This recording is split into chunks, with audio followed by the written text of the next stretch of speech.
It was a morbid sense of curiosity that made us stop. We were on our way to the city on the first day of the festival when we noticed the crowd watching as 3 men hung nailed to Roman crosses.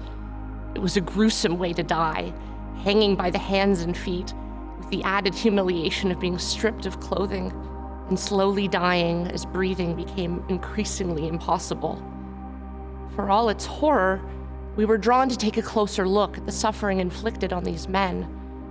I was embarrassed to be watching, yet unable to turn away. It was clear as I looked at the crowd that there was something unusual about the man in the center. Some were hurling insults at him.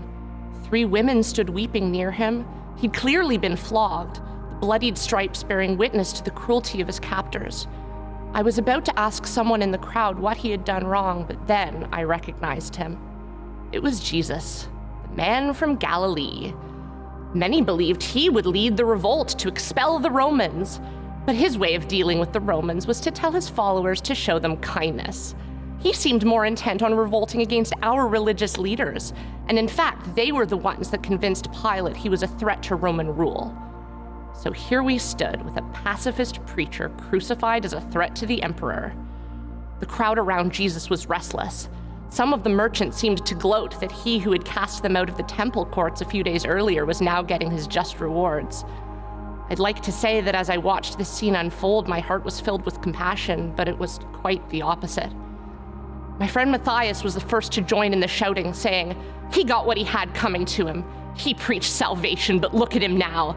This friend of drunkards and prostitutes couldn't save a soul." My friend Jacob looked up at Jesus and shouted, "Who do you think you are anyway? Some kind of Messiah you've turned out to be. Look at you, naked, bleeding, dying." Matthias kept it going. "I'm sick just looking at you. Get it over with already."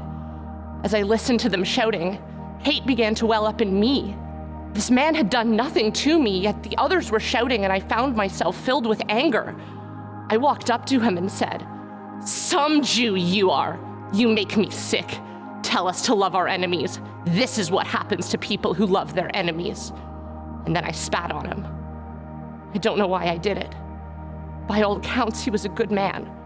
But somehow, hearing the priests and religious leaders mocking him, my friends hurling insults at him, and even the thief on the cross next to him maligning him, a kind of evil seized my heart. I discovered that day that I had the capacity to hate an innocent man and a sick desire to be part of making him hurt.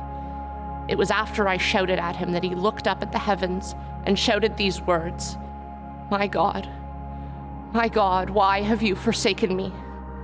When I heard him cry out, I was filled with shame.